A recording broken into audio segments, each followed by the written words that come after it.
আসসালামু আলাইকুম। Cyber security and ethical hacking কোর্সের নতুন পর্বে স্বাগতম। আজকের কোর্সে আজকের লেকচারে আমরা দেখব যে ভার্চুয়াল মেশিনে কিভাবে কালি লিনাক্সটা ইনস্টল করতে হয়, এবং আমরা দেখাবো হচ্ছে যে দুইটা টুলস ইউজ করবো, সেই দুইটা টুলস এর লিংক আমি আপনাদেরকে দিয়ে দিব, আপনারা ডাউনলোড দিয়ে নেবেন। আমি অলরেডি টুলস গুলো ডাউনলোড দিয়ে রাখছি, এবং সফটওয়্যারের ইনস্টলেশন প্রসেস সিস্টেমটা সেম নর্মাল যে সফটওয়্যার গুলো ইনস্টল করেন ওই সফটওয়্যার মতো। আমি এই যে ভার্চুয়াল মেশিন, আমি ওয়ার্কস্টেশন 12.5 এখানে লাইসেন্স কি সহ দেওয়া থাকবে, আপনারা ওই ডিসক্রিপশন বক্সে লিংক দেওয়া থাকবে, ওই লিঙ্ক থেকে ডাউনলোড করে নিতে পারবেন। আর আইএসও ফাইলের লিঙ্কটা আমি ডাউনলোড করার জন্য আপনাদেরকে একটা লিঙ্ক দিয়ে দেবো। এখান থেকে আপনারা তিনটা লিঙ্ক আছে এখানে, টরেন্ট, তারপরে ডিরেক্ট ইনস্টল। এখান থেকে আপনারা আপনাদের ইচ্ছা মতো যে যার যা সুবিধা হয় সেই সুবিধা অনুযায়ী ডাউনলোড দিতে পারবেন। এখানে 64 বিট, 32 বিট এবং অ্যাপলের জন্য আলাদা আলাদা ভার্সন দেওয়া আছে, আপনারা দেখে দেখে ডাউনলোড দিয়ে নেবেন। তাহলে শুরু করি যে আজকে আমাদের যে ইনস্টলেশন প্রসেসটা সেটা কিভাবে। প্রথমে আমরা আমাদের ভার্চুয়াল মেশিনটা অন করব। আহ, যখন এটা ওপেন করব তখন হোম স্ক্রিনে এরকম একটা উইন্ডো আসবে। এরকম উইন্ডো আসার পরে এখানে যেহেতু আমরা ক্রিয়েট ভার্চুয়াল মেশিন করবো, ভার্চুয়াল মেশিনটা আমরা এখানে create a new virtual machine, তারপরে নেক্সট যে অপশনগুলো যেভাবে থাকবে ওইগুলো দেবো। এখানে আমরা বলতেছি যে ইনস্টলার আইএসও ফাইলটা সিলেক্ট করে দেওয়ার জন্য, আমরা এখন দিচ্ছি না, আমরা পরবর্তীতে ওই প্রথমে এখানে সেটিংটা দেওয়ার পরে পরে কাস্টমাইজ করে আমরা আইএসও ফাইলটা দেখিয়ে দিব। নেক্সট এখান থেকে আদার দিয়ে আদার, আপনি এখানে আদার 64 বিট, যেহেতু আপনি 64 বিট ডাউন, 64 বিট, 32 বিট দিলে 32 বিট দিতে পারেন, অথবা আদার দিয়ে রাখতে পারেন, সমস্যা নেই। আচ্ছা, এখানে যদি আপনার যে মেশিনের নামটা দিবেন সেটা কি নামে হবে, ধরেন আমি দিলাম কালি, কালি লিনাক্স। কালিতে যেহেতু আমার আগের একটা অলরেডি করা আছে সেক্ষেত্রে আমি এখানে খালি দিলাম। আর এখান থেকে ধরেন লিনাক্স কালি এল। তাহলে আমরা এই এই লোকেশনটা হচ্ছে যে আপনার এই মেশিন ড্রাইভার আইএসও ফাইলটা ইনস্টল হওয়ার পরে, অপারেটিং সিস্টেমটা ইনস্টল হওয়ার পরে কোন লোকেশনে গিয়ে সেভ হবে সেই লোকেশনটা, এটা আপনি এখান থেকে চেঞ্জ করে দিলে চেঞ্জ করতে পারেন, যাতে পরবর্তীতে ইউজ করতে পারেন। ওই ফাইলটা কপি করে রেখে আপনি পরবর্তীতে এক্সপোর্ট করে তবে ইম্পোর্ট করে আপনি ডাটাটা ইউজ করতে পারবেন। নেক্সট দিলাম। এখান থেকে আপনি আপনার ডিস্ক ড্রাইভটা দেখিয়ে দেবেন যে আপনি কত জিবি রাখতে চাচ্ছেন। আমার যেহেতু 30 জিবি, আমি 30 জিবি দিচ্ছি। আমি এখান থেকে আপনাদের ইচ্ছা মতো যতটুকু রাখতে পারেন। মিনিমাম স্পেস 8 জিবি রিকমেন্ডেড করতেছে, আর কম দিলে হয়তো বা ঝামেলা করবে, ওপেন হওয়ার সম্ভাবনা কম। যেহেতু আইএসও ফাইলটা প্রায় 4 জিবি প্লাস, সেক্ষেত্রে ইনস্টলেশন ফাইল সহ 8 জিবি একটু বেশি লাগতে পারে। সেক্ষেত্রে 8 জিবি মিনিমাম রিকমেন্ডেড করতেছে, আমরা 20 থেকে 30 জিবি দেওয়ার চেষ্টা করবো। তারপরে দিলাম নেক্সট। নেক্সট দেওয়ার পরে যেহেতু আমাদের সবকিছু শেষ, ফিনিশ দিলে আমরা ফিনিশ দিতে পারতাম, কিন্তু আমরা এখানে র্যামটা একটু বাড়িয়ে দেবো, আর হচ্ছে আমাদের যে আইএসও ফাইলটা ওইটা দেখিয়ে দিব। আমরা এখানে কাস্টমাইজ ফোল্ডারে ক্লিক করবো। কাস্টমাইজে আসার পর আমরা এখান থেকে প্রসেসরের যে কোর প্রসেসরটা আমরা একটু বাড়িয়ে দিব। আপনারা আপনাদের প্রসেসর কোডটা চেক করে নেবেন। এখানে যদি কোডটা একটু বেশি দেন তাহলে একটু ফাস্ট হবে, সেক্ষেত্রে আপনার কাজের ক্ষেত্রে অসুবিধা হবে না। আর এখান থেকে নেটওয়ার্ক অ্যাডাপ্টারটা নেটিং করে দিব, যাতে আপনার পিসিতে যে ল্যান কার্ড আছে ওই ল্যান কার্ড থেকে ডিরেক্টলি ইন্টারনেট অ্যাক্সেস পেয়ে যায়। আর এখান থেকে এই আইএসও ফাইলটা আমরা দেখে দিব ইউজ ইমেজ ফাইল। ইমেজ ফাইলটা আমরা আমার ডাউনলোড দেওয়া আছে অলরেডি, আপনার ডাউনলোড দিয়ে এই ইমেজ ফাইলটা শুধু দেখিয়ে দিবেন, তারপরে এখান থেকে ক্লোজ দিয়ে দিবেন, ফিনিশ। অলরেডি আমার একটা মেশিন ক্রিয়েট হয়ে গেছে।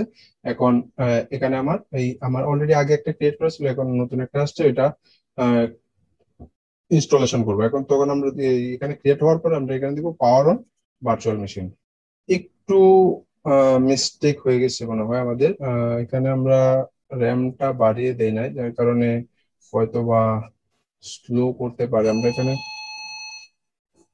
সাসপেন্ড করে দিলাম। সাসপেন্ড করার পর আমরা এখান থেকে আবার এডিট ভার্চুয়াল মেশিনে ক্লিক করব। এখান থেকে র্যামটা 256 করা আছে, আমরা এখান থেকে এটা সাসপেন্ড না, এটা একদম ক্লোজ করে দিতে হবে, শাটডাউন দিয়ে দিতে হবে। পাওয়ার থেকে পাওয়ার অফ, ডিসকার্ড দিয়ে দিলাম। আচ্ছা, সেখান থেকে আমরা আবার একটু কাস্টমাইজ করে নিব। কাস্টমাইজ করে নিলে আমরা এখান থেকে আমাদের র্যামটা করে নিব 2 জিবি। 1 জিবি দেওয়ার আমার 256 দেওয়ার কারণে এরকম সমস্যা করতেছিল। আপনারা এখান থেকে র্যামটা অবশ্যই একটু বাড়িয়ে নেবেন, তারপর পাওয়ার অন করে দিবেন। আপনার পিসিতে যদি র্যাম বেশি থাকে সেক্ষেত্রে এই যে কাজগুলো প্রসেসিং এটা একটু তাড়াতাড়ি আসবে। এখান থেকে আমরা সিলেক্ট করার পরে গ্রাফিক্যাল ইনস্টল দিব। এখানে দেখবেন যে মাউস কিন্তু চলে যাচ্ছে, সেক্ষেত্রে মাউসটা আবার আনার জন্য এখানে আপনারা অল্টার কন্ট্রোল এই দুটো ইউজ করবেন, আপনারা মাউস আবার এই পুনরায় দেখতে পারবেন মাউসের আইকনটা। এর থেকে প্রসেসিং হচ্ছে, একটু সময় লাগবে। আপনারা র্যামটা, আপনাদের পিসিতে যদি র্যাম বেশি থাকে র্যামটা একটু বাড়িয়ে নিতে পারেন, সেক্ষেত্রে কোনো অসুবিধা নেই। আর রিক্সটাও বাড়িয়ে নিতে পারেন। অলরেডি চলে আসছে ইন্টারফেসটা, এরকম একটা ইন্টারফেস আসবে। এখান থেকে আমরা প্রথমে আমাদের ল্যাঙ্গুয়েজটা সিলেক্ট করে দেবো ইংলিশ। এখানে যা যা থাকবে সেম সেম দিয়ে আপনি কন্টিনিউ দিবেন।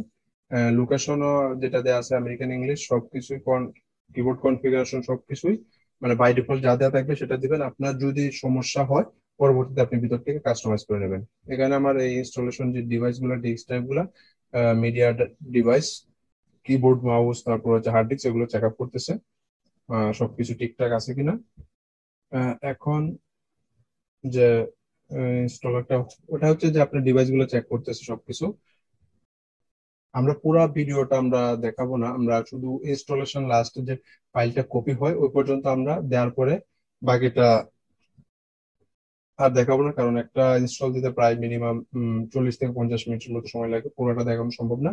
আমরা শেষ পর্যন্তই দেখাবো, ইনস্টলেশন প্রসেস যখন শেষ হবে সেই সে পর্যন্ত আমরা ভিডিওটা পোস্ট করে তারপরে আমরা আবার শুরু করব। এখানে আমাদের আমাদের ডিভাইস গুলো চেক আপ করতেছে। তবে আপনি আজকে আমি আপনাদের আরেকটা জিনিস শেখাবো, হচ্ছে যে কালি লিনাক্সটা ইনস্টল দেওয়া শেখাচ্ছি। আর আজকে দেখাবো হচ্ছে আরেকটা বিষয়, যে বিষয় যে আপনি ওই ফিশিং সোশ্যাল ইঞ্জিনিয়ারিং টুলসটা ইউজ করে কিভাবে ফিশিং করাতে হয় সেই বিষয়টা আমরা দেখবো।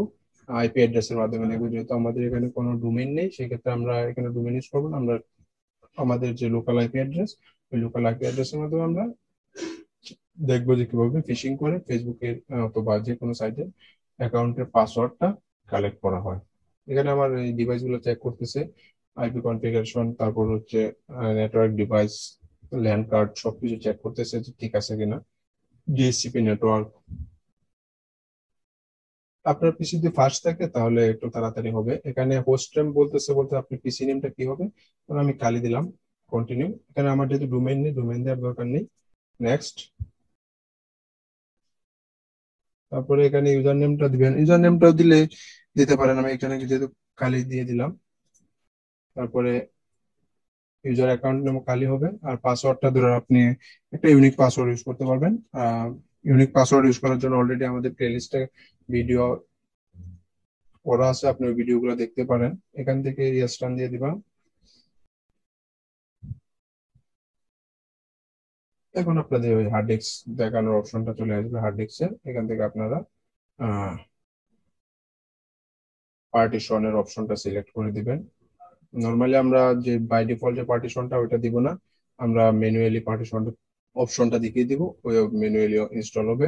আলাদা আলাদা ড্রাইভ, হোম ড্রাইভ থাকবে, বার সোয়াপ সবকিছু আলাদা আলাদা। এখানে গাইডেড নিউ এন্টার ডিস্ক, এখানে কন্টিনিউ কন্টিনিউ।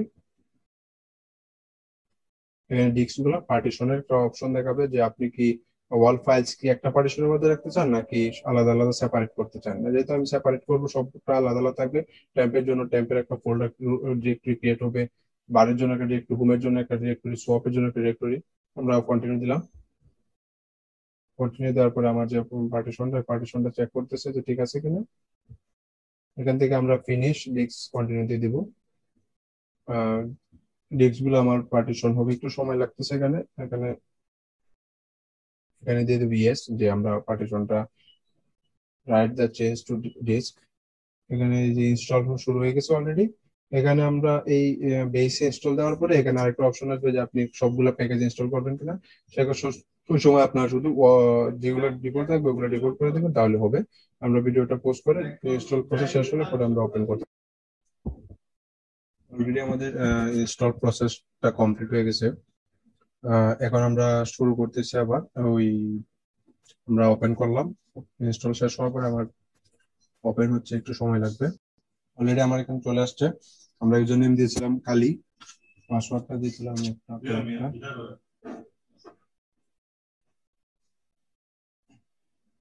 অলরেডি আমার স্ক্রিনটা চলে আসছে, ইনস্টলেশন প্রসেসটা কমপ্লিট। এখন আমরা যে টুলসটা ইউজ করব, আমরা কিছু বেসিক কমান্ড দেখবো। এখান থেকে আমরা আমাদের টার্মিনালটা ওপেন করবো।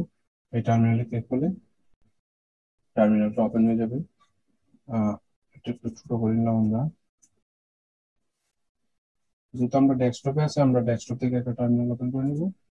এখান থেকে ওপেন টার্মিনাল, টার্মিনালে ক্লিক করার পরে যেহেতু আমরা এখন এখানে যাই ক্রিয়েট করবো সবগুলাই আমার ডেস্কটপে ক্রিয়েট হবে। এখান থেকে আমি টেনে ছোট করে নিব,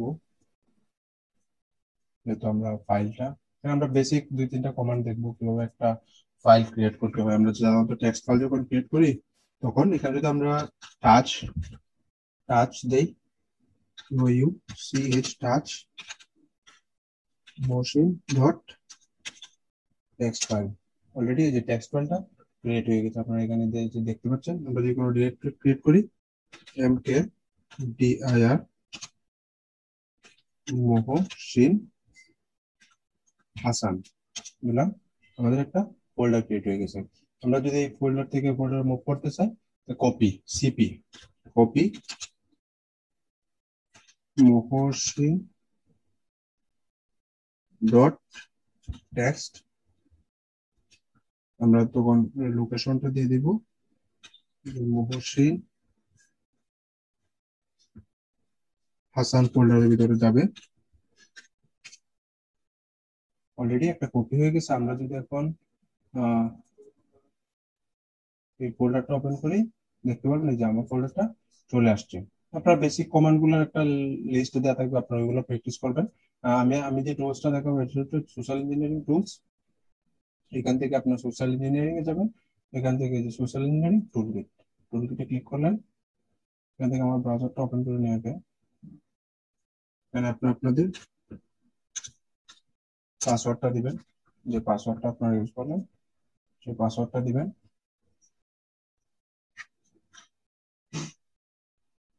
অলরেডি চলে আসছে। এখান থেকে আমি থার্ড পার্টি, যেহেতু আমি থার্ড পার্টি মডেল ইউজ করবো সেক্ষেত্রে আমরা এখানে সোশ্যাল ইঞ্জিনিয়ারিং অ্যাটাক, প্রথমে আমরা ব্রাউজারটা চলে আসছে অলরেডি। এখানে আমাদের প্রথমে আমাদের আইপিটা দেখতে হবে। আইপিটা দেখার কমান্ড হচ্ছে ইফ কনফিগ, এটা আমরা পরে দেখছি। এখানে 1 দিলাম, আমরা সোশ্যাল ইঞ্জিনিয়ারিং অ্যাটাক করব। তারপর হচ্ছে আমরা ফিশিং অ্যাটাক ভেক্টর, এটা সিলেক্ট করলাম। এটা না, আমরা একটু রিটার্ন করি। এখান থেকে আপনারা তিন তিন নাম্বারটা সিলেক্ট, এখান থেকে ওয়েবসাইট অ্যাটাক ভেক্টরস 2 সিলেক্ট করলাম। 2 সিলেক্ট করে আমরা ক্রেডেনশিয়াল অ্যাটাক মেথড, এখান থেকে আমরা 3 সিলেক্ট করব। 3 সিলেক্ট করে আমরা সাধারণত ওয়েবসাইট টেমপ্লেট করবো না, সাইট লোড করবো। তো আমরা 2 সিলেক্ট করলাম। 2 সিলেক্ট করার পরে যেহেতু আমার আইপিটা হচ্ছে 192.168.179.129, আমরা আমাদের আইপিটা দিলাম, যে আইপির মাধ্যমে আমাদের ফিশিং লিঙ্কটা ক্রিয়েট হবে। তো আমরা এই আইপিটা যদি আমরা কাউকে এই আইপি দিয়ে কেউ ব্রাউজারে দেয় তাহলে একটা ফিশিং সাইট ক্রিয়েট হবে। আমি দেখাচ্ছি, আইপিটা দিলে আমরা যে সাইটটা লোড করব, তাহলে যে সাইটটা হচ্ছে https www.facebook.com। অলরেডি আমরা একটা ফেসবুকের লিংক ক্রিয়েট করে ফেলছি। আমরা এখান থেকে আমাদের আইপিটা কপি করে নেব। আইপিটা আমরা এখান থেকে কপি সিলেকশন কপি করে নিই। আমরা ব্রাউজারে যাব, ব্রাউজারে গিয়ে আমরা এখানে পেস্ট করে দিব। পেস্ট করার পরে দেখবেন যে আমরা কিন্তু আইপি দিলাম, কিন্তু আমাদের ইন্টারফেসটা আসবে হচ্ছে facebook.com থেকে। facebook.com চলে আসছে, সেক্ষেত্রে আমরা একটা ইউজার নেম দিলাম, একটা ইমেল অ্যাড্রেস দিলাম, ইমেল অ্যাড্রেসটা দিলাম আর পাসওয়ার্ড দিলাম, ধরেন 12345 6। এখানে আমরা যখন লগ ইনে ক্লিক করবো তখন কিন্তু লিঙ্কটা আর এই লিঙ্কটা থাকবে না, লিঙ্কটা ফরওয়ার্ড হয়ে চেঞ্জ হয়ে যাবে। এখানে সেম লিঙ্কটা কিন্তু এখানে দেখাচ্ছে যে লিঙ্কটা ফরওয়ার্ড হয়ে আসল অরিজিনাল লিঙ্কে চলে গেছে, কিন্তু একবার কিন্তু সে ভুল লিঙ্কে পাসওয়ার্ড দিয়ে দিয়েছে। সেক্ষেত্রে আমার কাছে অলরেডি তার ডাটা চলে আসছে। যেহেতু আমরা এখানে ডোমেইন ইউজ করিনি, সেক্ষেত্রে আমরা এই আইপি অ্যাড্রেস ইউজ করে দেখাচ্ছি। এই যে দেখেন, আমি ইমেল অ্যাড্রেসটা এটা দিয়েছিলাম আর পাসওয়ার্ড হচ্ছে এটা দিয়েছিলাম। এই জিনিসটা আপনারা আপনাদের অ্যাসাইনমেন্ট হিসেবে থাকবে, আপনারা এই টুলসটা ইউজ করে আপনারা কিভাবে কাজটা করবেন, এই কাজটা আপনারা স্ক্রিনশট দিবেন গ্রুপে। আজকে এই পর্যন্তই। নেক্সট ক্লাসে আমরা আরো নতুন কিছু দেখানোর চেষ্টা করব। সবাই ভালো থাকবেন। আসসালামু আলাইকুম।